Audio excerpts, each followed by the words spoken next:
Zombie takeout. Zombie takeout. Zombie takeout. What if I told you zombie takeout was not a myth, but a reality?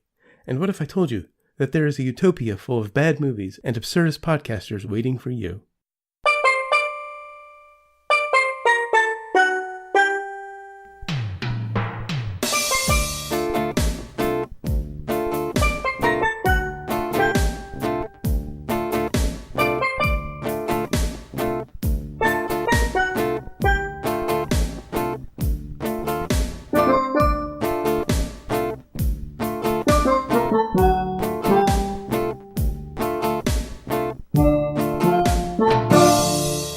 What's up? Welcome to episode 341 of Zombie Takeout. The B-Movie and Cult Movie Podcast. I'm Uncle John. And I'm Scotto. And before we get to this week's movie, we've got a voicemail from Bodo about this week's movie. Howdy, Boto here. I don't know if Zoombies is going to be any better than Zombievers. I liked it a little better. It does have elements of Jurassic World in it. You're going to kind of notice once you watch it. And I'm trying to remember which came out first. I think Zoombies came out right after Jurassic World, or vice versa. It's pretty close in my memory, of course. I have 53, and there's been a lot of beer. But, that being said, I think you'll like it more. So, keep up the great work. Talk to you guys later. Peace. Thank you, Mr. Boda Risen. Thank you, Bodo. Well, we'll get to which we liked, more in the review, but I do want to point out that he says the name of the movie twice in the voicemail, Zoombies, and the first time Google translated it to Cindy's. Whoa. And the second time translated it to boobies. Wow. The same word translated vastly differently in two places. Google's not quite up on the technology yet, as we evidenced by Moto's last call. Well, they are getting better. I only had to really translate the proper names in that one, and a couple words here and there. It's not like it was word salad anymore, so they're slowly improving. And onto some news, really more announcements than news. First off, with more Discovery news, this coming Sunday is the fall finale. Okay. They're going to be off until January. I think that's maybe why I got confused with the 6-episode season, because I think this is episode 8 or 9 coming up. And so I think I just read it wrong. But that gives you plenty of time to get the free trial and check out the first, half of the season to see if you like it. I've heard mixed things about episodes 2 through 7, I guess, would be. Yeah, I think maybe that was the latest, or 8. Like I said, it's not worth the free trial, I don't think, but it is worth it's not worth the $7 a month, but it is worth the free trial to check it out. I would definitely recommend doing that. In other CBS All Access news, you know where I'm going with this. Jordan Peele has been tapped by CBS to remake The Twilight Zone. Oh, yeah, I did hear that. This could make it worth it. Discovery and The Twilight Zone in Jordan Peele's hands, this could be good. What's next? The Man from U.N.C.L.E.? Star Trek, Twilight Zone? I mean, come on. Yeah. We're not going to give you any new programming. We're just going to bring back the old stuff. Fair point, and they did a prequel for Star Trek, so yeah, they did really going back. I love the original Twilight Zone. Rod Serling is one of my heroes, but I'm really curious to see what Jordan Peele can do with it. Of course, I am too. And, Twilight Zone being rebooted is not that, I think they did one in the 80s, too. Of course. It's something that can be brought back at any time. It's, it has no... They're bringing back new stories, hopefully. Right, of course. They're not going to redo old shit. There's some classics they could probably stand to redo, but mostly I think it's probably going to be new stuff. There are a lot of TV reboots actually in the works, even for public as well as all access use. This is actually the second attempt at a Magnum PI reboot, from what I hear. Oh, I totally forgot about that. And MacGyver, of course, recently. Well, we already got MacGyver and Hawaii Five-0 on there. It was going to be the same guys that did Hawaii Five-0. It's all CBS, isn't it? Yeah. Well, I hear all the other networks are getting in the act too. Like there's a Munsters reboot in the works. There was a TV It's movie a while ago with Jerry O'Connell. I wonder if it's related to that. Eddie Izzard was in it. It was okay. just all sorts of shows Mhm. just coming back because it's worked for movies to reboot. People just like to eat the same thing over and over and And I over think again. they're trying to appeal to our generation with a lot of it. MacGyver, what was the other one? Magnum PI, stuff we grew up on.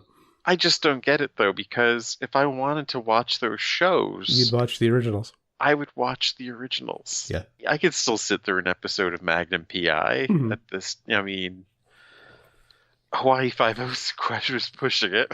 I never get into Hawaii 5-0. I think it was a little bit before my time. My brother was really into it. It's it's pretty much Miami Vice, actually. Yeah, true. I mean, Miami Vice is more cinematic, of course, but I mean, just having the locale as a character like that in a show. Yeah. That was the first, really, I think. And one last movie-related announcement, since we are ostensibly a movie show. Yes. I found out today that Bad Ben is now part of a trilogy. Oh, wow. He has since made a sequel and a prequel. They're all on Amazon Prime. BadBenMovie.com, I think, is the URL where you can get the links. Just search Bad Ben, you'll find it. Are they all like shot on an iPhone? I don't know. The sequel and the prequel are, I think, about an hour and a half each. Wait, there's a prequel? It's a trilogy. There's a prequel and a sequel. Oh, wow. And the prequel has other actors in it. It's the backstory of who lived in the house before. Okay, so that's not going to be as cool as the first one. Yeah, the first one was really, kind of monumental. The sequel obviously is what happens after the original movie. I think that might be one actor as well. That might just be Nigel Bach. I'm probably going to watch him this weekend just to see, I got to check him out. Yeah, I don't know if I'll do it this weekend, but I could see myself doing that too. Shouldn't we tell them about what we're going to do after this episode? I was just going there. Okay. In the outtake this week, we will be talking about Stranger Things, the second season. Full spoilers. So, if you have seen it, please listen. If you haven't, you can easily avoid it. Yeah, as soon as you hear the outro, as soon as you hear the there you are. Yeah, pretty much. Shut us off. Unless you really want to hear Steel Toccata. Well, yeah, then shut it off at the end of Steel Toccata. Yeah. All right, without any further ado, on to this week's movie, which is from 2016, Zoombies, and this was recommended by Bodo. And of course, that brings us to the impromptu plot summary, sponsored by interns. Looking for untrained workers, all for the low, low price of signing a piece of paper? Then hire some interns. They can't all be incompetent. They'll pay you, as a matter of fact, to have them. And also brought to you by Taser Sticks. Don't you know you're going to shock the monkey? Oh, shock the monkey. Hey. All right, so we have an amusement park of sorts. Well, I guess a wildlife refuge. It's a zoo. It's all sorts of things, I guess they characterize it at. It is made up entirely of endangered species and some jungle animals that don't appear endangered because, I mean, last time I checked, giraffes are not in trouble. No. But they have some rare gorillas and monkeys and whatnot. But they don't explain why. But there's an outbreak of some sort of virus in the monkeys at the very beginning of the film. And, they turn the monkeys into zombies once, not even when they're killed, but when they're infected. They somehow... It's basically a rage virus. Yeah.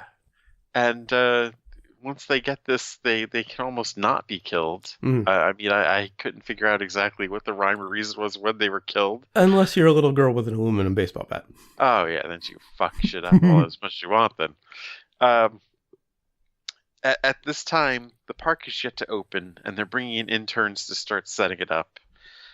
When I say not opened, it just hasn't opened at all yet. They're still setting the park up. So it's the interns in their first day, which I guess is almost like the I'm getting too old for this shit or this many days to retirement sort of thing. It's my first day on the job when all hell breaks loose.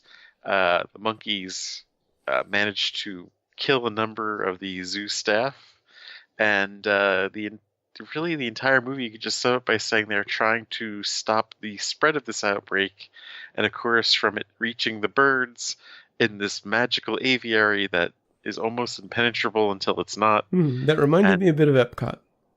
Yeah, I thought they filmed it in Epcot for a second there. And hilarity ensues. Mm-hmm. And this movie is very, very Asylum. Oh, yeah. This is classic Asylum. It begins with these, hilariously bad CG monkeys attacking the doctors. My favorite was when they alienced a monkey. Yeah. And and I saw it coming too. I was like, the monkey's fucking inside that guy.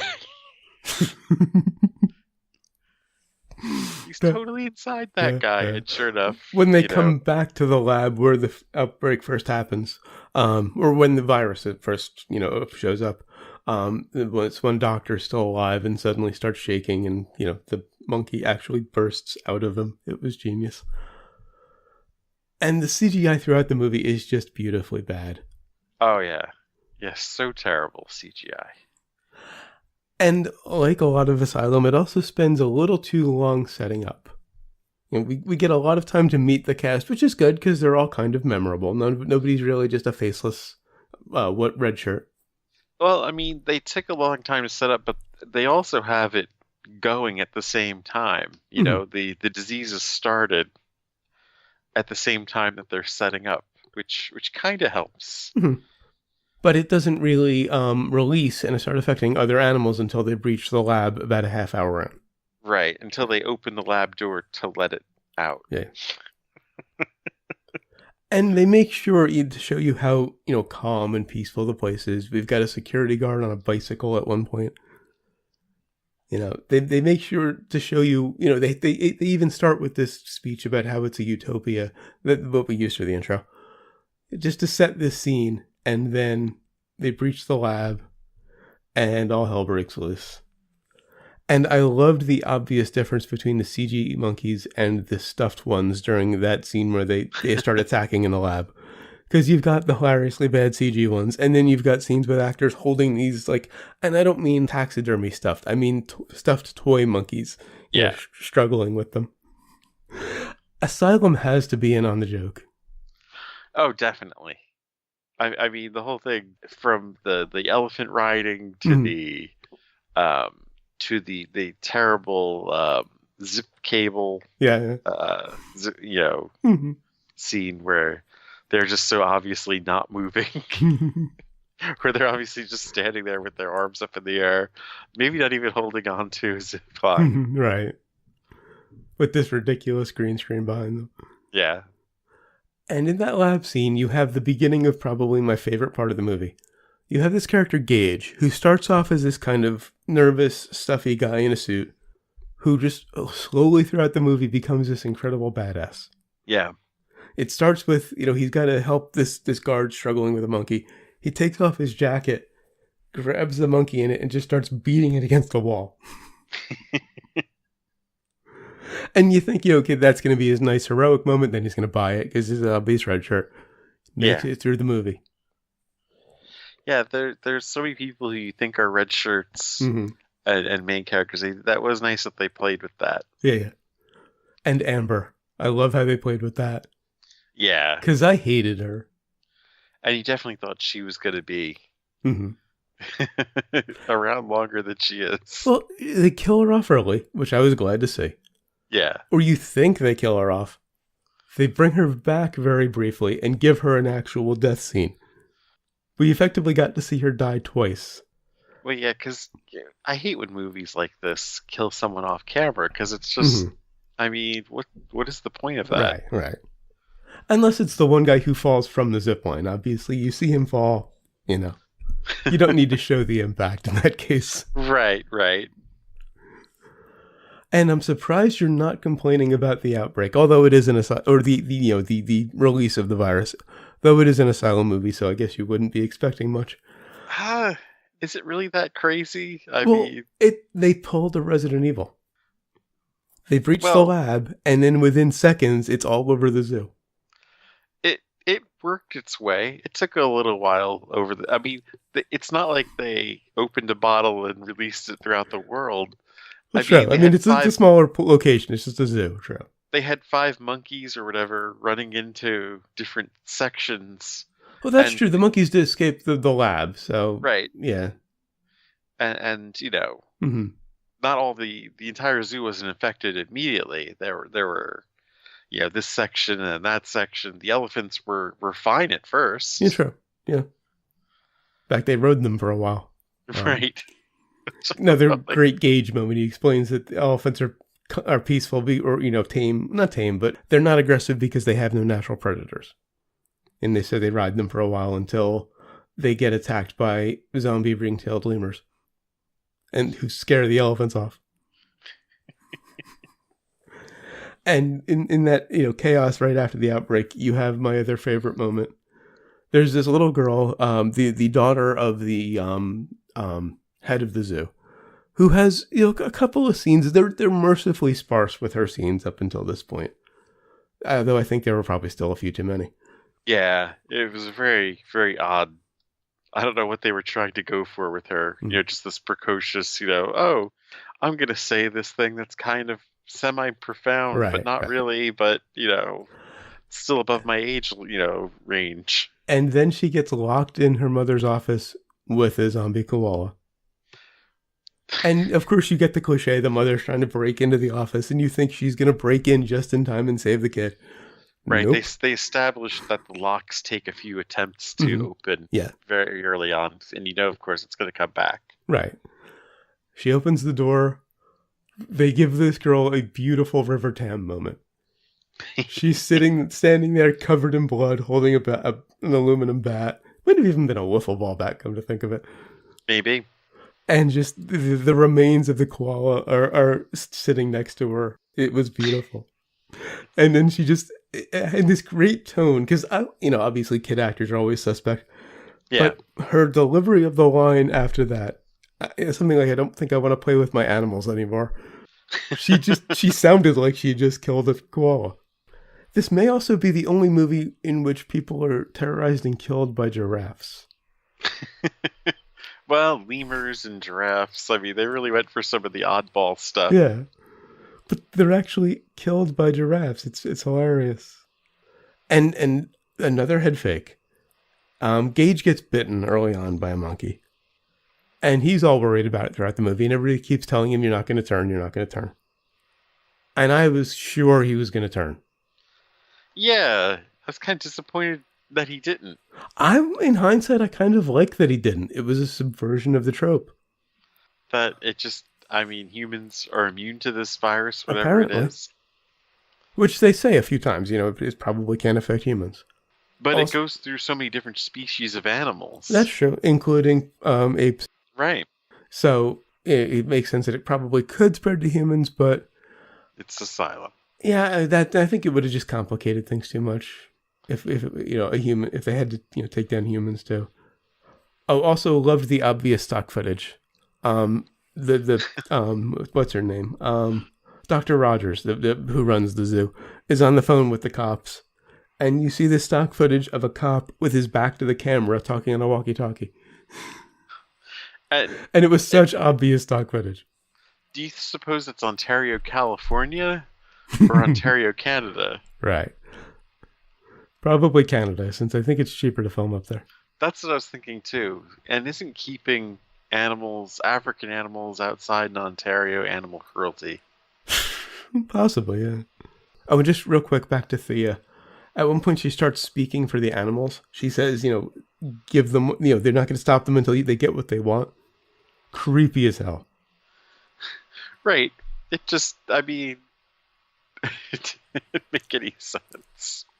And it wasn't like, I mean, I guess that's the idea. Was it for it to be creepy as hell? Mm-hmm. But yeah, it didn't make sense that she could, need to explain. There was this gorilla Kifo that she had a rapport with. She was raised with it, basically. And because she can kind of communicate with this one gorilla, apparently she can understand all of the zombies, all of the zombie animals. Oh, and there's another great scene later, and I'm just jumping to highlights now. Okay. When the eagle was nesting in Chelsea. The woman who ran the aviary was named Chelsea. Oh, right, and right. You know, the virus gets in there, of course, and once it gets to the birds, we're fucked. And there's this shot, you know, of course they were killed. And there's this eagle nesting in Chelsea, and she says, "It's nesting in me." Like she's like it's the achievement of her life that that a bird is nesting in her. I mean, they're worried about the integrity of this building. They keep firing on it, though. Yeah. Like, what? Wouldn't that degrade the integrity of the building Yes. if they set fire to it? Well, the fire was meant to just destroy everything in it and then stop, you know, contain the virus. You would have to But set the firing fire on it was, yeah. You have to set the fire inside the building. Well, yeah, that's a good point. That's a good point. Setting it on the outside of the building would just bust them out. Yeah, yeah. Which would have been really funny if that's what they did. All Oh, right, yeah. we did it. Oh, wait a minute. We just busted a hole in it and they're all flying out. Although the flying fireballs or whatever, Mm-hmm. the zombie birds flying around in On fire. flames Was was genius. nice. Especially when one comes right at Gage and he has to shoot it. It just disappears. Mm-hmm. And I think the I Smell sequel at the end was a head fake. I don't think they'd actually do a sequel to it. Oh, who knows with Yeah. Asylum. Yeah, that was kind of disappointing because it's just, I mean, of course you're not going to kill every animal on the island. Right. Anyway, we don't need it opened its eyes. Yeah. Although another thing I really love about this movie, there were no romantic subplots. That's true. They established that Gage kind of maybe had a crush on Amber, but it never went anywhere. Right. Beyond that, there was nothing. Yeah. We didn't see the characters actually that long Mm-hmm. for anything like that to develop because, Right. like I said, the first frame is practically this. They don't even explain how the fuck this virus got there yeah. or what it was. Oh, one bit of trivia. The administration building that they used is the same building from 1996's Biodome. Nice. They used a set, or not a set, but a building from Biodome. On to sequels and remakes. On to sequels and remakes. This was intended to be a fan sequel to Jurassic Park. Dr. Ellen Rogers Really? is supposed to be the granddaughter of Hammond, Richard Attenborough's character in Jurassic Park. Okay. So that's why she says, I'm sorry, grandfather, at the end. Although he didn't do much better than she did, so. He did a lot worse. Well, true, yeah. I mean, this was through no fault of her own that this virus came in and did this. She didn't genetically create these things. Mm-hmm. Or think, hey, let's put some dinosaurs together and bring them back. What's Yeah. the worst that could happen? With some sketchy DNA from a mosquito and Amber. Yeah. I wonder if Amber was a reference. Oh, maybe. On the brains? On a brains. Overall, I really liked it. It's Asylum. I love the Asylum. It's almost a 4.5, not quite. I'm going for. It's not really a very memorable movie, though. But, I mean, it is enjoyable. It's, I would say, mostly harmless. So I'm going 3. All right, and what have we learned? If you want to escape monkeys, just climb a tree. They'll never be able to do that. And along similar lines, I learned that animals can't climb fences. It's a zoo, and they were worried about keeping the fence doors closed, and the animals could easily just climb. At least some of them could, just climb over. Or just knock it down in the case of the elephants. The rhino. Yeah, that's it. Fucking rhino. It's like, oh, there's a fence there. I guess I can't leave. Yeah. All right, so until next time, when we'll be reviewing Deathbed, the Bed That Eats. You've wanted to do this one for a while. For this. Finally found it. And this will also be the third and probably final of the test episodes, since it's we've done our 3. Well, we'll have done our big 3 flagship shows. This will be the Zombie Takeout YouTube version. This will be on YouTube, but it will also be in the audio feeds, of course. Until then, go to zombietakeout.com, check out the album art, the episode description, of course, the episode itself, which you're already listening to. Links to find us on Facebook, Twitter, Google+, and YouTube. Links to subscribe via RSS and iTunes. Please leave us a rating and a review on iTunes. We'd really appreciate it. And if you enjoy the show, spread the word. Give us a little word of mouth. Of course, we appreciate all of the listeners we have, but more would be better. You'll also find the movie list, every movie we've reviewed so far, and every movie we're going to review up through the next 3. Deathbed and the science fiction double feature. We gotta work on that soon. And of course the recommendations list. Missed it by that much. And I've always been a bigger fan of The Asylum. I wouldn't put this on par with Sharknado 2 and 3, but I'd say it's as good as the Abraham Lincoln one. If you remember that one. Well, I think wasn't our last...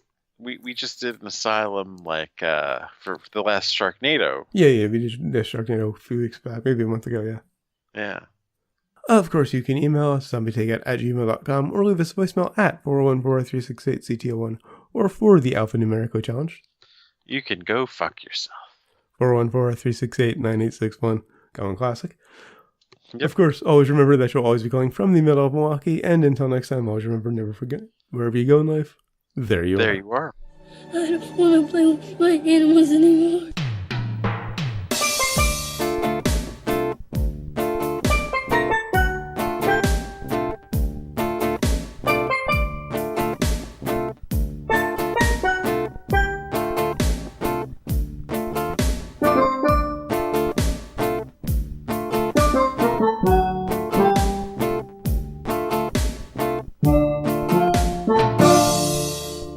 Alright, so you have now finally seen all of season 2 of Stranger Things.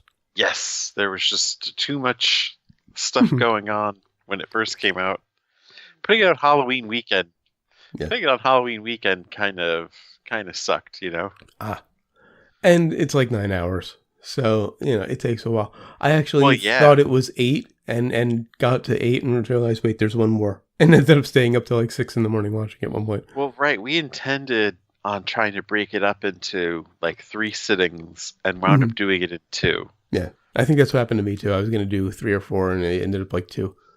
And I mean, we were into we're just going to do a couple episodes Sunday night. And so we were like, we're fucking watching the rest of this, aren't we? Yeah. And I think it was a lot better than season 1 for some reason.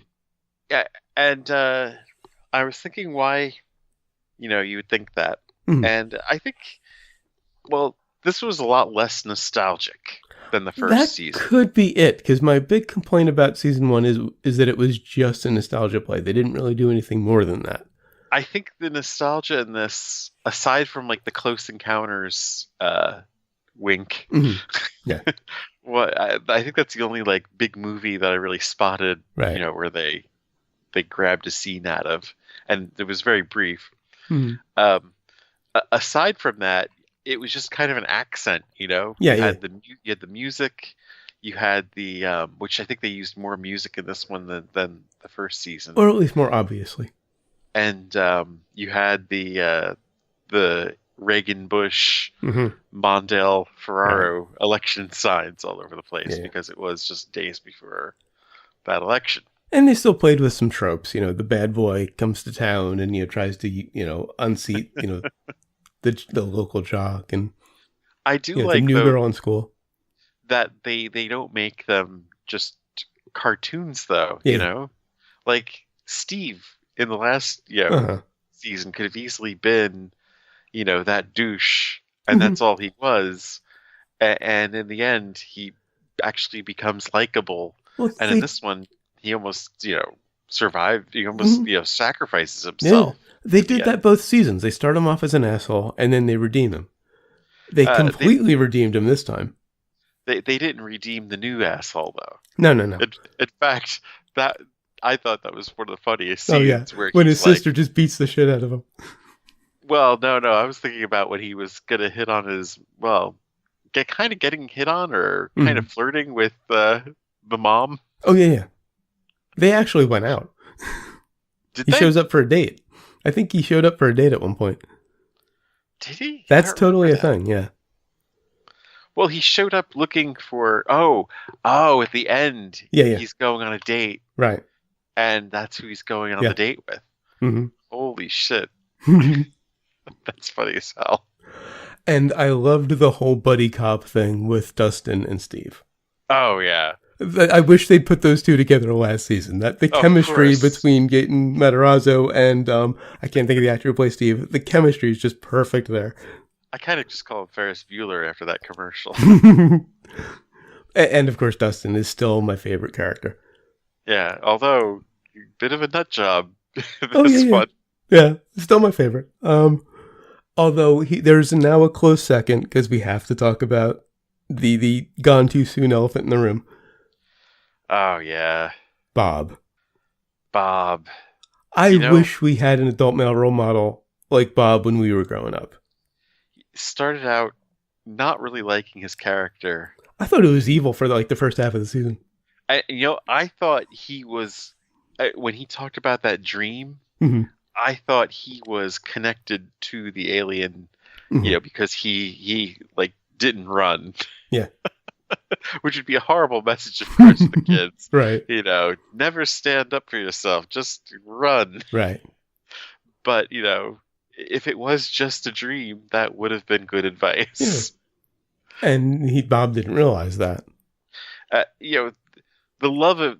That was the true center of this whole season. The theme of it was the love of solving puzzles. Mm-hmm. The mystery box and all that stuff that he brought over, that whole stack. Right. And then, of course, instead of the Christmas lights and the alphabet, mm-hmm. the map. The map, yes. The map going around the whole fucking apartment. And yeah, when they crossed that threshold of inviting him into the whole thing, it was just, that's when he turned, mm-hmm. Where he's just like, all right, yeah, let's think about this. No, it's going to be over here. Well, going back to what you said about the first season, it's the best dramatization of D&D that you've ever seen. It's not, no one's ever done that. Yeah. I don't think anyone still has. Bob is the NPC who becomes important. Yeah. He's still an NPC. He's never really part of the party. Right. But he becomes very important. There are always those NPCs that you get really attached to. Elle was an NPC too, really. I mean, they officially say she's a part of the party, but she's an NPC that they, have grown attached to. Yeah, fair point. What it came down to. Yeah. I don't know if she's really an NPC as much as a weapon. Most magic users are, NPCs because they spend too much time just standing around not doing much. Fair point, yeah. 4 or 5 levels. And speaking of, becoming part of the party, she had her side quest. Yes. Which I think a lot of people didn't get. A lot of people thought that was kind of a throwaway episode. It's setting up the next season. Mm-hmm. Or a future season. And from a D&D standpoint, that's a side quest. That's the thing you need to do to get to where you need to get to kill the big bad. I'm broadcasting out of Chicago, mm-hmm. and I can tell you it's a controversial episode because of the skyline is obviously 2017. Ah. Was it set in Chicago or at least filmed there? I recognize the street scene. Okay. In fact, that was a place where I lost my debit card. And I was walking around that place just a few months ago going, fuck, where is it? Because I recognize that big stone building. I think it's Illinois Street. Mm-hmm. But the skyline has the Trump Tower, which was only built 8 or 9 years ago, was only completed. And there's all these sorts of buildings that did not exist in 1984. Because that's controversial. I mean, that's surprising, I should say, because they're normally very careful about that stuff. Right. I mean, they were careful to use the correct Three Musketeers bar wrapper. Yeah. And then the other thing is, it's CGI'd in, obviously, mm-hmm. because, and I didn't even think about this while watching it, but a coworker was saying that it's physically impossible to have the view of the skyline that they have. You'd have to be somewhere in Lake Michigan to get that view. Interesting. So they obviously CGI'd the skyline in, but for some reason they CGI'd the 2017 or 16 Chicago skyline. So I don't know. You know what? While watching it though, it wasn't that big a deal to me. Right. I didn't notice the Trump Tower in it, honestly, because I didn't pause it or anything. We're just watching it.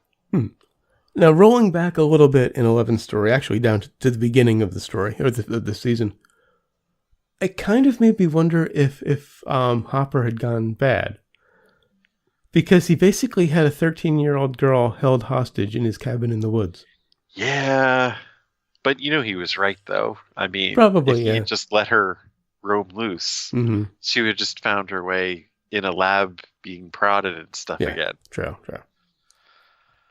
And it was nice to see Amy Simons getting a little more screen time than she did last season. Oh. From Upstream Color.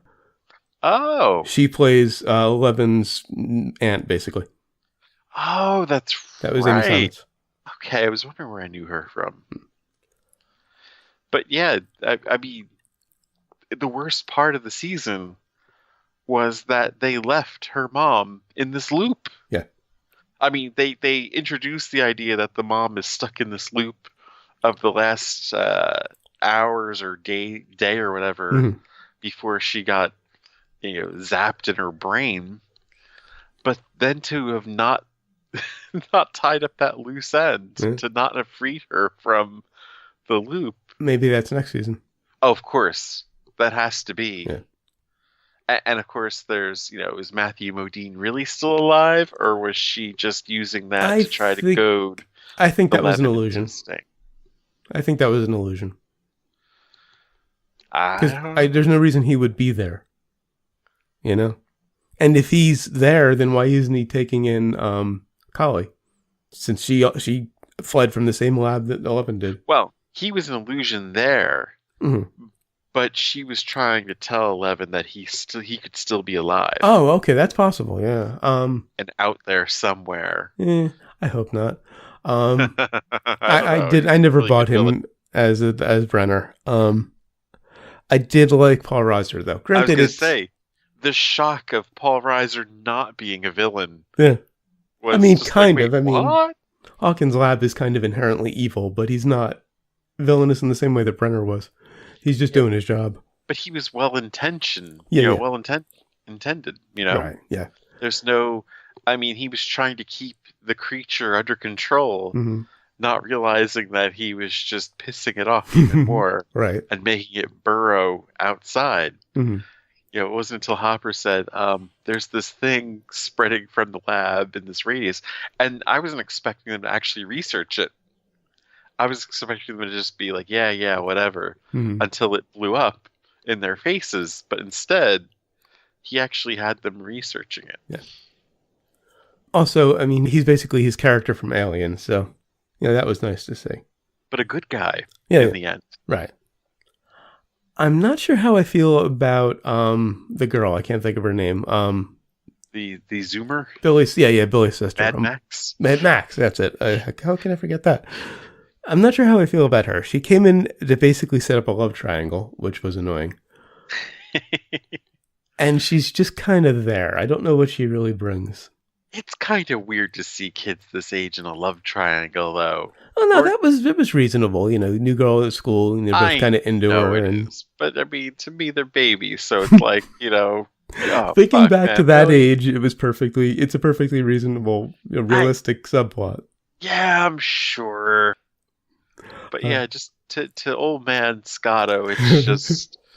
It's not like they did anything. It was just like a peck at the very end. I thought I heard which was perfectly reasonable. Was like really, like they really cajoled an actress into doing, kind of thing. She wasn't really. For those who don't know, there is I think 7 or 8 part interview series.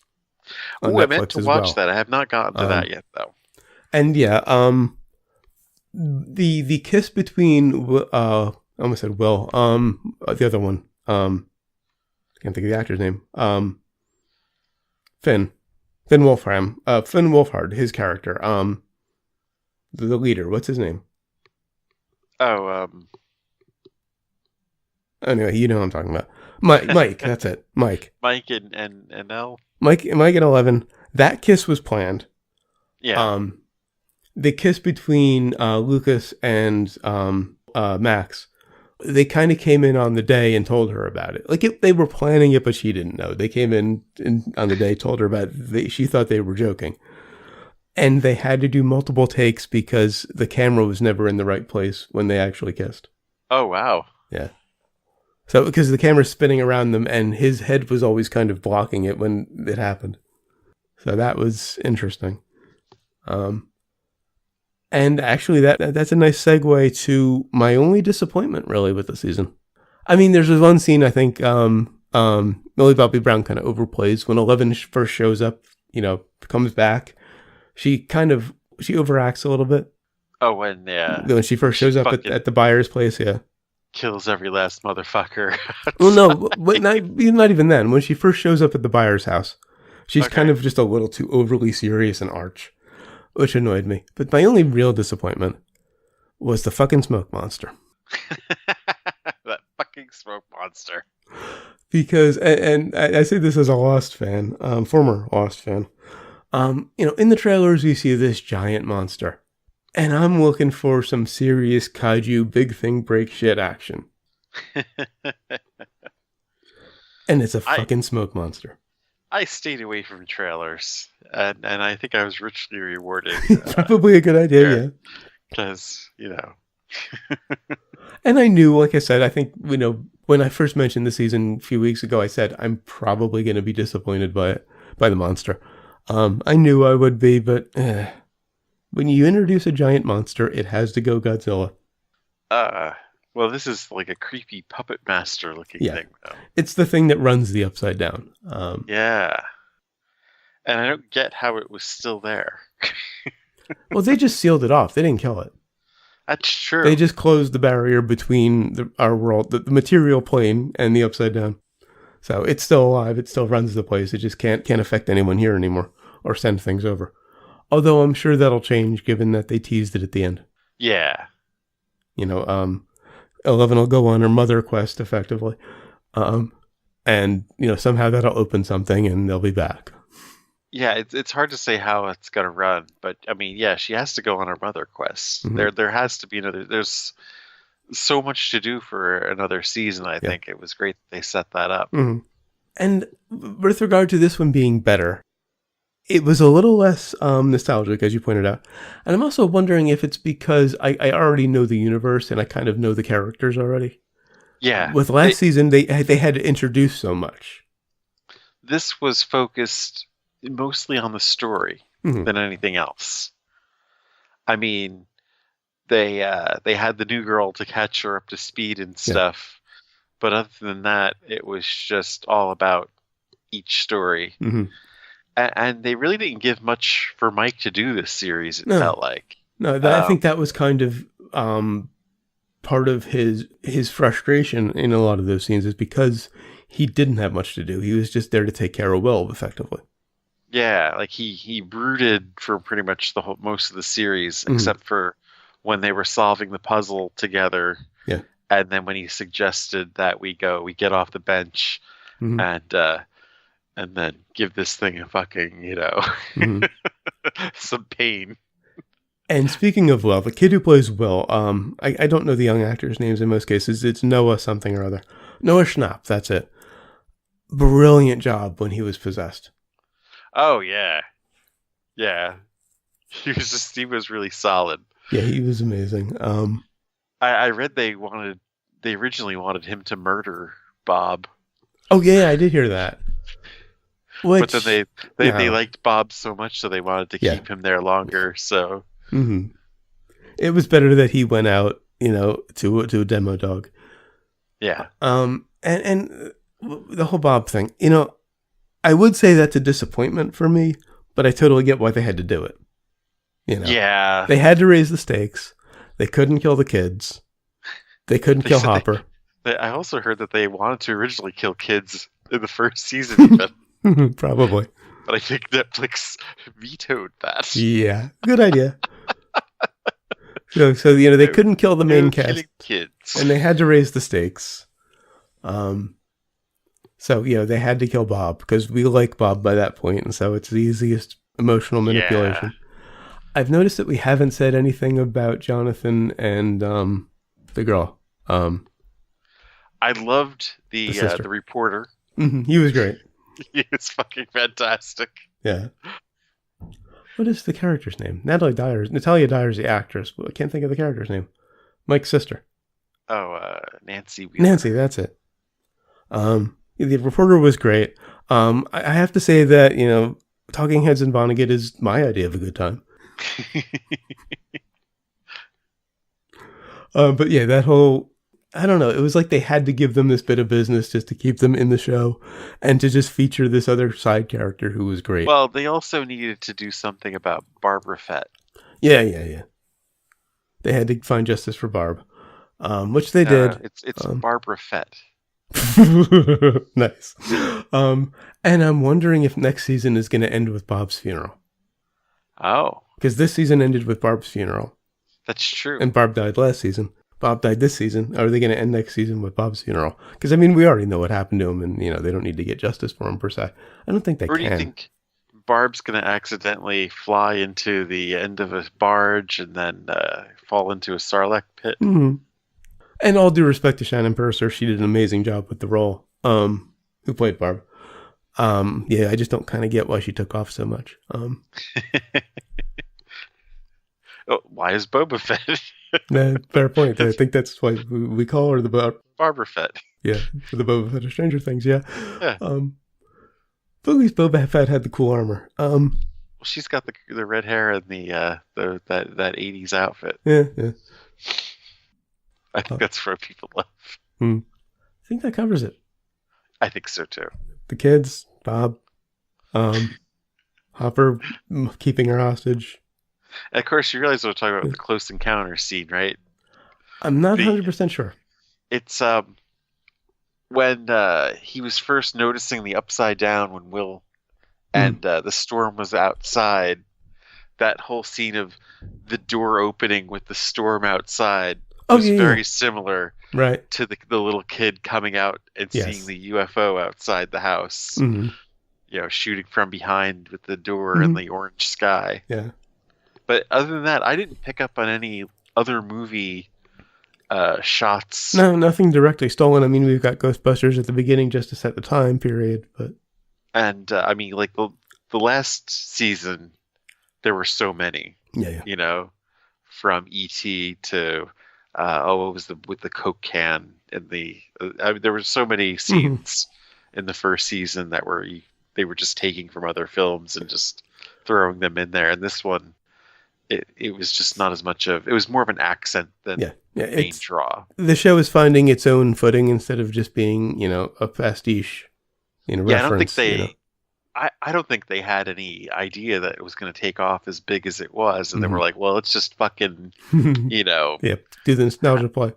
Yeah. Just have some fun with this and the films that we grew up with. And now it's a bit different. Although I thought they were going to pull a Carrie with the dance at the end, but they didn't. They were very nice in the end. Mm-hmm. Until they showed the Mind Flayer. And I love that they keep naming them after D&D monsters. Oh my god. Seeing, it must have felt like when people saw Jay and Silent Bob show up at the end of Chasing Amy. Mm-hmm. But, just seeing, the fucking monster manual come out.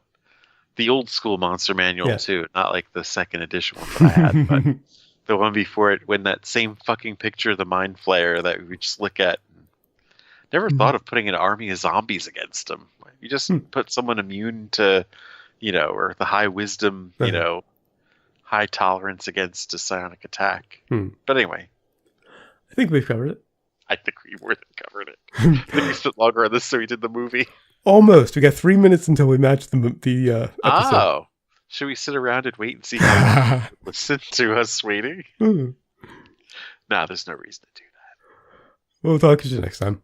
Look forward to the next season of this. Definitely. Oh, yeah. All in still. Absolutely. More so than the first season for me. Yeah.